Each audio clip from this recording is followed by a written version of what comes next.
Good morning, hello, bonjour, my people. How are you doing today? Oh, wait, did I turn on the mic? Oh, yeah. Yeah, it's on.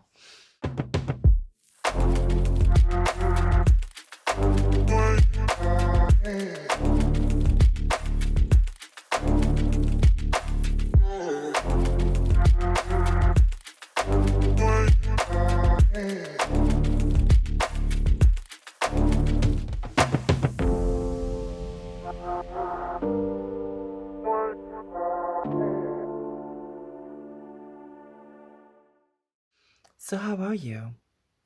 Over here, I'm good. I'm not gonna lie. Well, why would I lie? I'm doing all right. I would actually be. Let me tell you something. Couple things. I'm supposed to be like resting today because supposedly I'm coming back from Atlanta, where I've seen my friends and I've had a lot of fun, except it didn't happen. Okay. Remember last time I said that my passport was not like had expired? Well, um, all the papers were ready, right? I did the procedure for an emergency passport. And they gave me an appointment to come on Monday. Like, oh yeah, come and bring your papers and all that stuff. And I did that, except I met a racist bitch, and I mean, bitch, and it did not go well. She refused to take the papers. She refused to process my request, and yeah, she was like the last cog in the machine, and that was where it broke for me. So I did not get to travel 3 days later. I did not get to see my friends. I did not get to enjoy this very special time with my girls and my boys. So yeah, that's a little upsetting. Well, more than a little, but you know, that's what happened. So you gotta deal with that. And my mom arrived. My mom is in Paris, so yeah, that's a good thing. I got to see her. I went to we had lunch and we spent some time together. She's at my sister's with the babies. And I'm not gonna tell y'all everything about my life, but um yeah, she was here today. She was here at my place yesterday.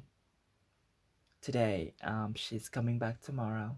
So we're gonna spend a little bit of time together. And that's nice. That's the other side of this. So I didn't get to see my friends. I didn't get to um also do some of the business stuff I was planning to do while I was over there in Atlanta. But I got to spend a little more time with my mom. You know, that's that's nice too.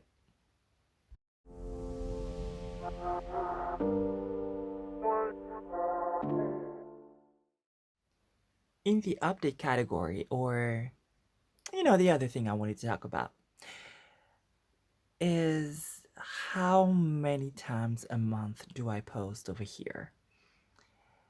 I don't know. I was a little hesitant. I was like, okay, do I do once a week every Sunday, or do I do every other Sunday? And I'm just starting. I'm trying to find the rhythm, that not only works for me with my schedule, with the stuff I'm trying to do over here. I'm also trying to make some money. I'm trying to work. Um and yeah, I have projects.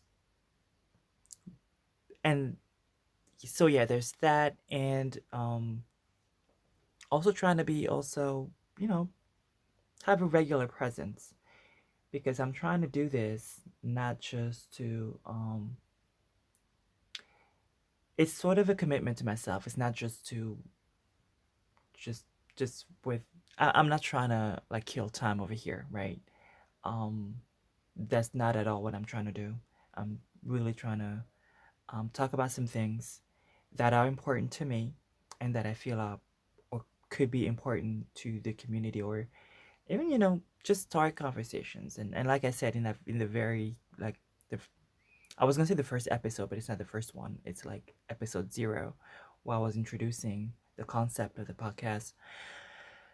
Um, yeah, I'm trying to get another voice out there talking about things that are important for the community. So I'm thinking maybe I'll do every other Sunday. That way I get a little bit of time to actually maybe research some stuff, because some of the topics I really want to talk about are stuff I will need to spend a little more time researching. But also, I need a little time to actually get things done for myself and not like be rushing through things. Because, yeah, when you try to be everywhere, you really nowhere. So, we're not trying to do that. So, that's the other thing. And in terms of updates, that's pretty much it, I think. Yeah, I mean that's the important stuff anyway.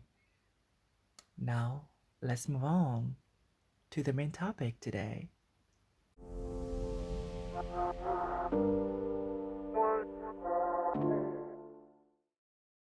And today we're talking about passing. And I think I may change this later, but the title I was thinking about was Passing, the intersection of privilege, survival, and respectability politics. And we may actually get into desirability. And you know what? Let's keep that for the end.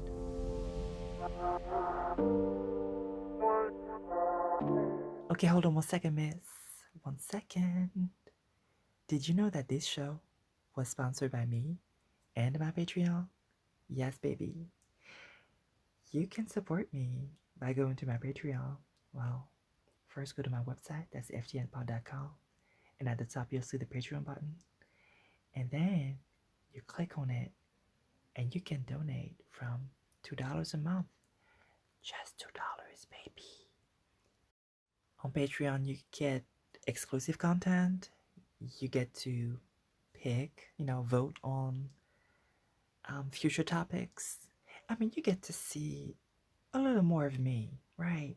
That's something that, right, right. I mean, I'm trying, But anyway, um, yeah, join me on Patreon and support me, because this is a one woman thing. I edit, I do all this stuff.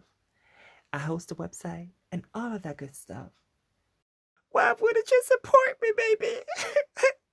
Let me not do that. Let me stop. Thank you for your support.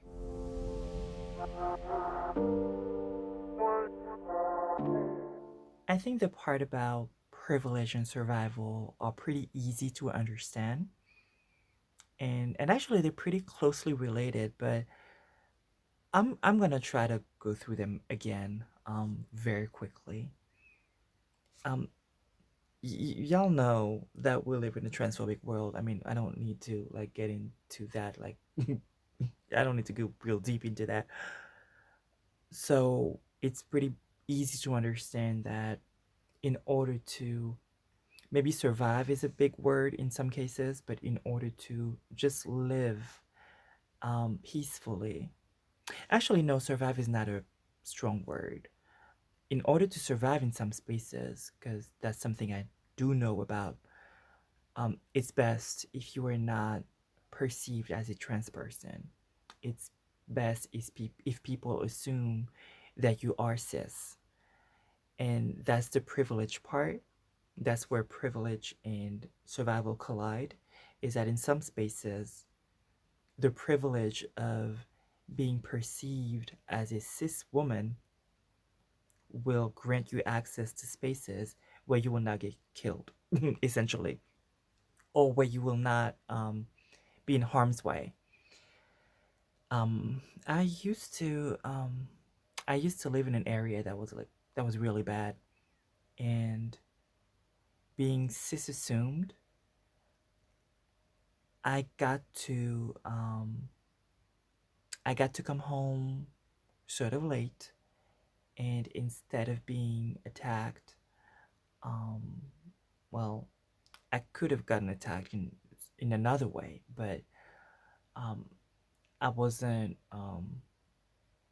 when the dudes were hitting on me, I was not like, oh my god, like I'm gonna die, right? It was more like, I hope he doesn't think he can go any further than just talking to me.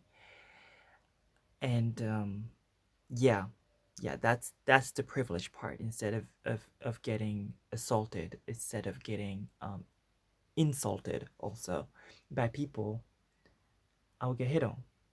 And it can still get a little scary because um I'm not like the biggest person. I'm not.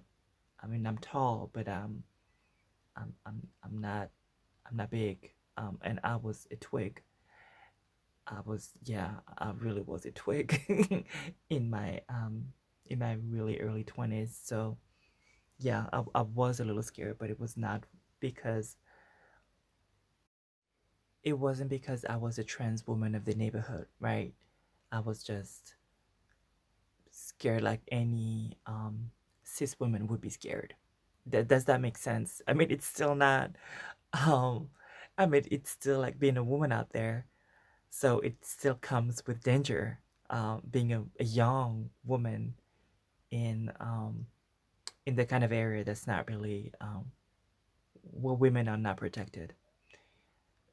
There's still some, it's still messed up, but it's still not as bad as being identified as a trans woman and having men running after you with knives and throwing bottles at you. That's actually something that happened to me. Um, but we're gonna talk about that some other time because that's a different context. But anyway, yeah, what I'm trying to say is the um the privilege of being considered or being perceived as cis is also a matter of survival in some cases. And in other cases, it's just about, the privilege. Because maybe in when I was going to college, because I transitioned in college, I was not fearing for my life when I was on campus. But if I needed something, it was best, or I knew it was best if I was perceived as another girl.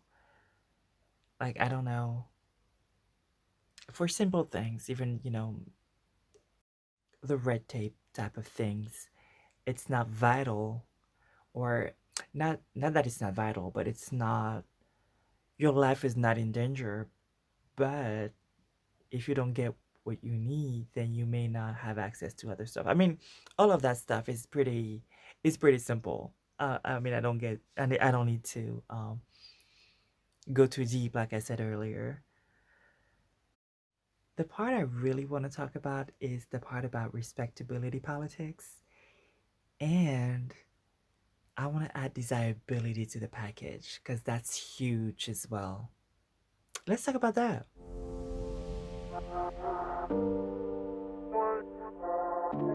Maybe I should define passing first. That's pretty much that's a hard one.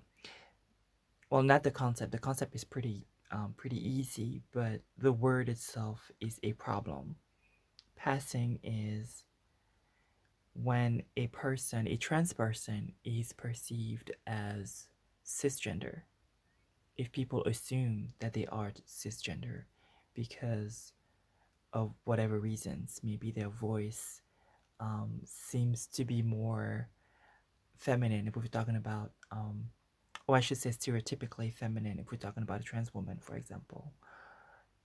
Their looks are considered feminine. I mean, it's not very complicated. The issue is more with passing. it's the idea of passing for something that you're not. And that's where it gets a little weird because if I'm a trans person, if I'm a trans woman, I'm a woman, I'm a type of woman, and I'm not trying to pass as a woman. I'm just a different type of woman. Yeah, it's a problematic vocabulary, but it's the one we have right now. I hope we come up with something better though, because if you have something, um, if there's something I'm not aware of, leave it in the comments or let me know. Send me something on social media. I'll be glad to look at this because I'm looking for ways to move away from that vocabulary because it's shit, you know. So anyway, we know what passing is. We know that it affords a trans person privileges that are reserved to cis people in general. So that's one thing. But what about the other stuff I was talking about earlier? What about the respectability? What about the desirability? And I first want to say that this is not a matter of statistics. I'm just going to talk about stuff as I've experienced them, as I've observed them throughout the years. Um, so here goes.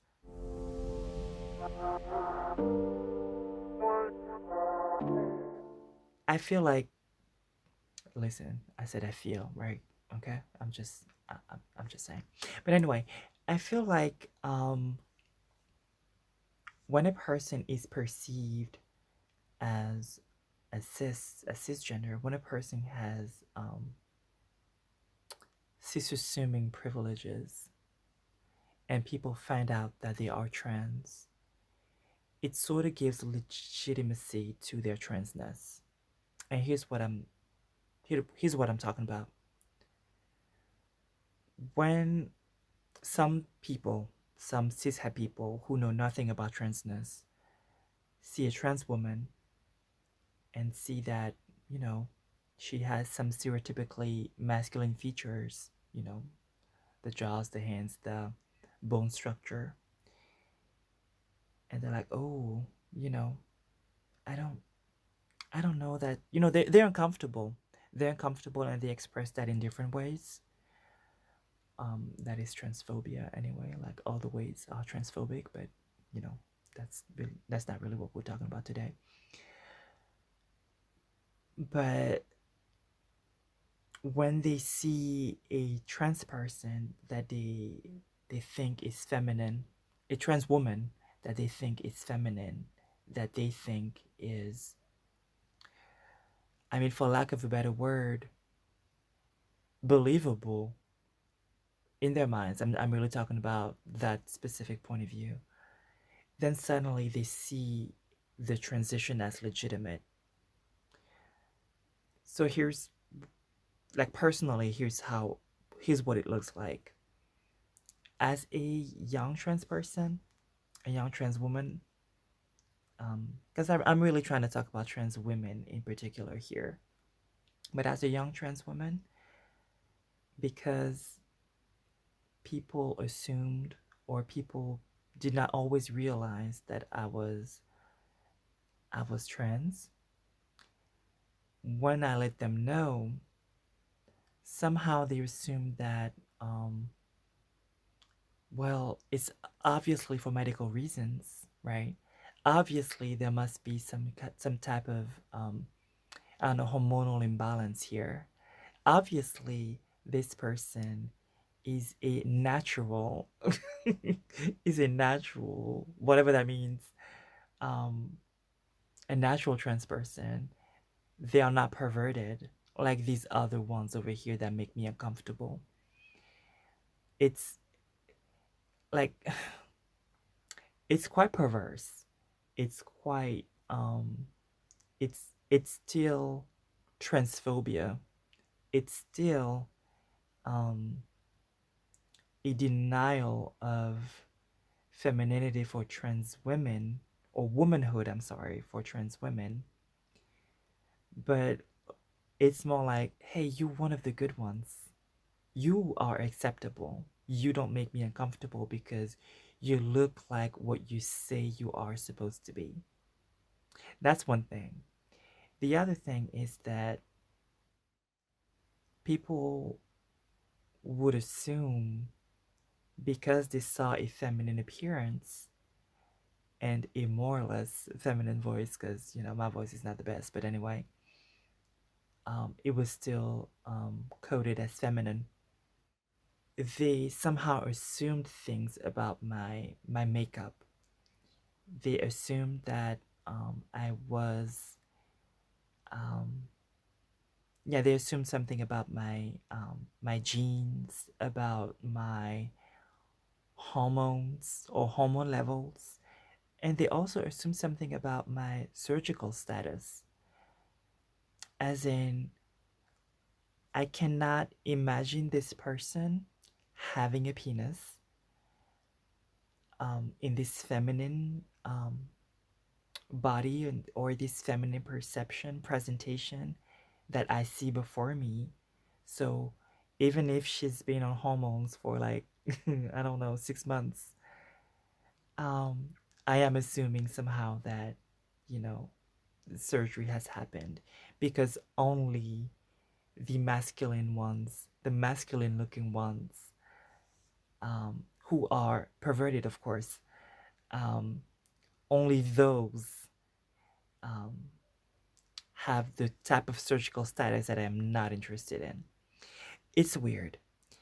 It's a lot of assumptions based on based on looks, based on outward appearance.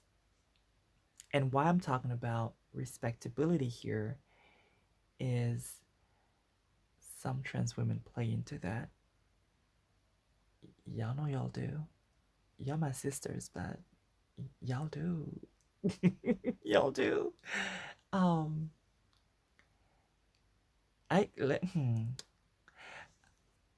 I may have, perhaps, I don't know, perhaps, I may have played into that. Not necessarily because I believe it, but because, sometimes you're trying to, somebody's, to, is, somebody's in front of you with a platter and um, privilege is on that platter. And they're like, do you want some of this privilege? Would you be like, oh no, hell no. Give me the bad treatment. No, I'm not trying to argue with you. I'm not trying to educate you today.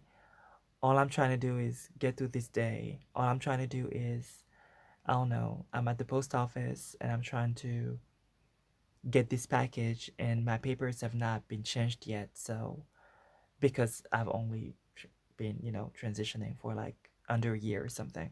So, yeah, I'll take the privilege. I'll take that perception of me that you have in your mind, and I'll let you have it.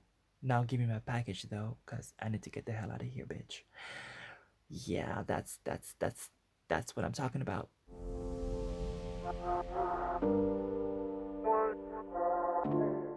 So yeah, the other side of that is, of course, that people, and specifically trans women, because this is the FTN podcast, femme, trans, and noir, black trans women. Um, the trans women who are perceived as having more masculine features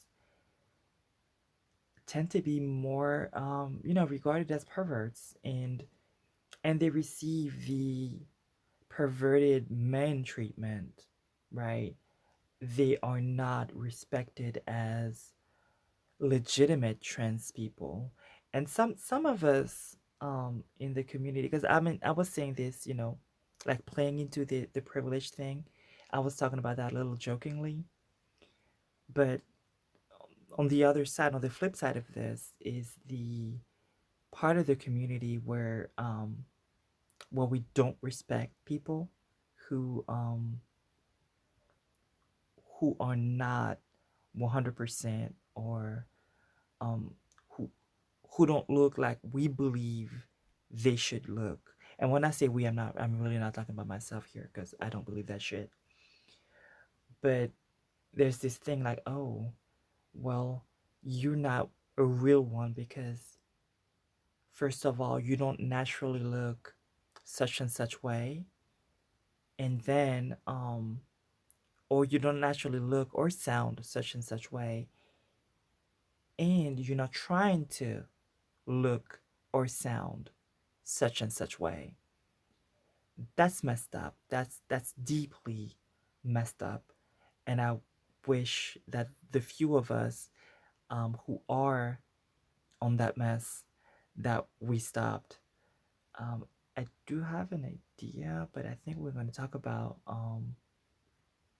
we're gonna talk about the people who think that way a little later. Maybe not on this podcast um because it gets into some other stuff like there's the transmedicalist stuff and I mean there's other stuff at play, and I know y'all are gonna come for me, but it's okay. Um, we're still sisters though, right? We still need to talk. We still need to exchange, not exchange ideas, but yeah. I mean, as long as we don't hurt each other, as long as we don't hurt other people in the community, because that's important too, right? You can do your thing, you can have your beliefs. I mean, that's cool, but we don't need to be hurting other people in the community. But so, yeah, that was the flip side.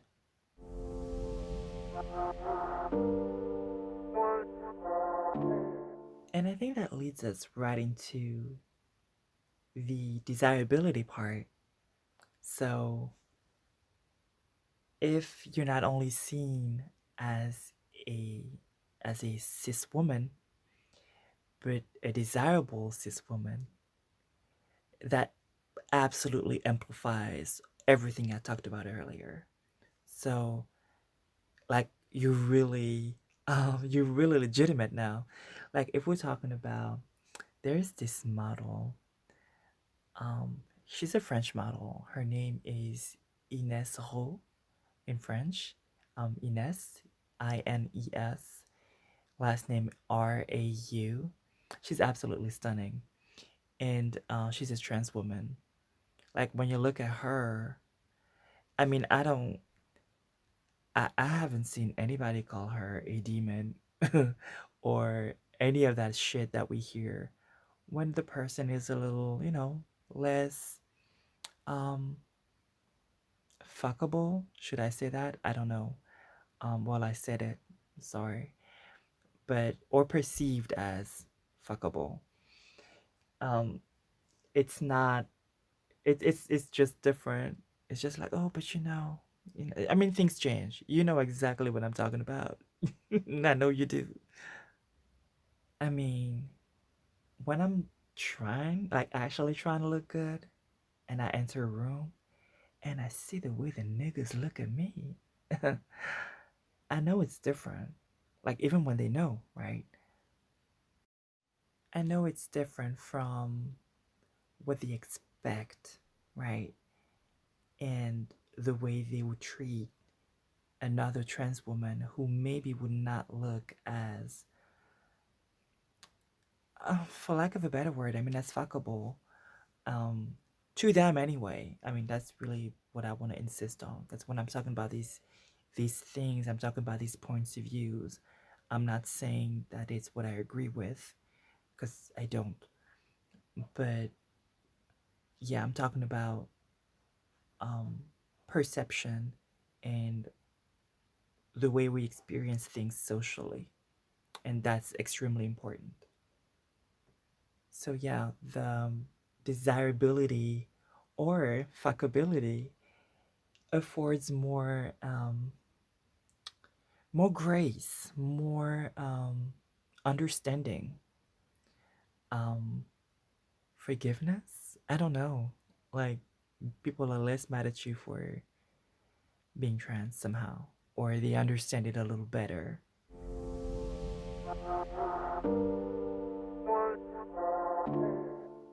I think all of that leads us to two things that are dangerous for us as trans women.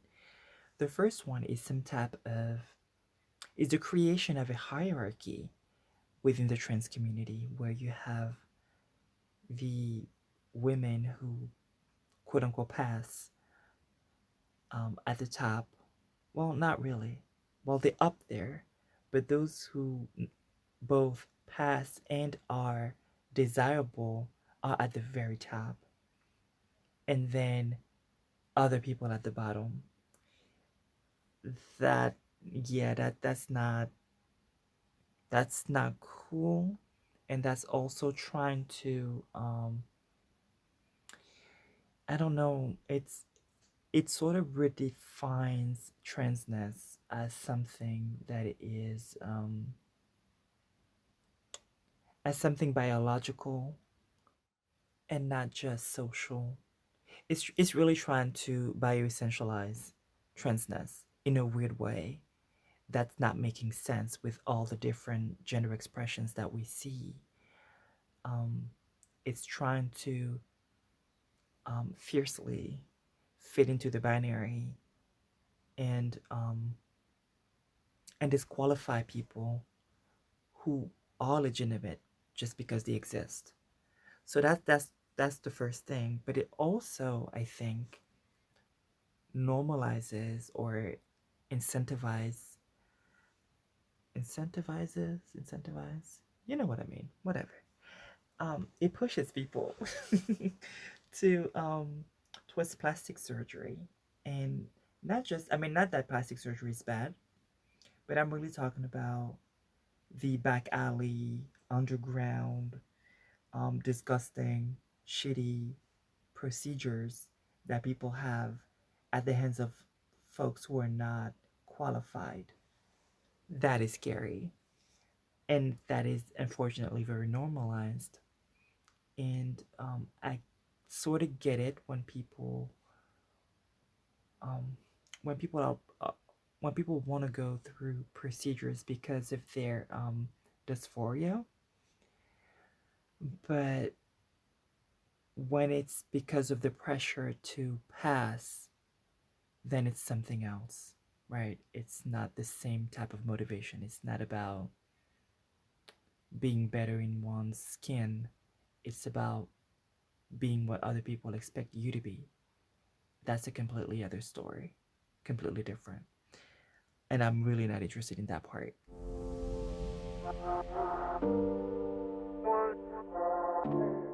Anyway, I'm going to end here because I don't want this to be too long. If you have any questions, comments, remarks, attitudes, direct them to the comment section wherever you are listening to this from.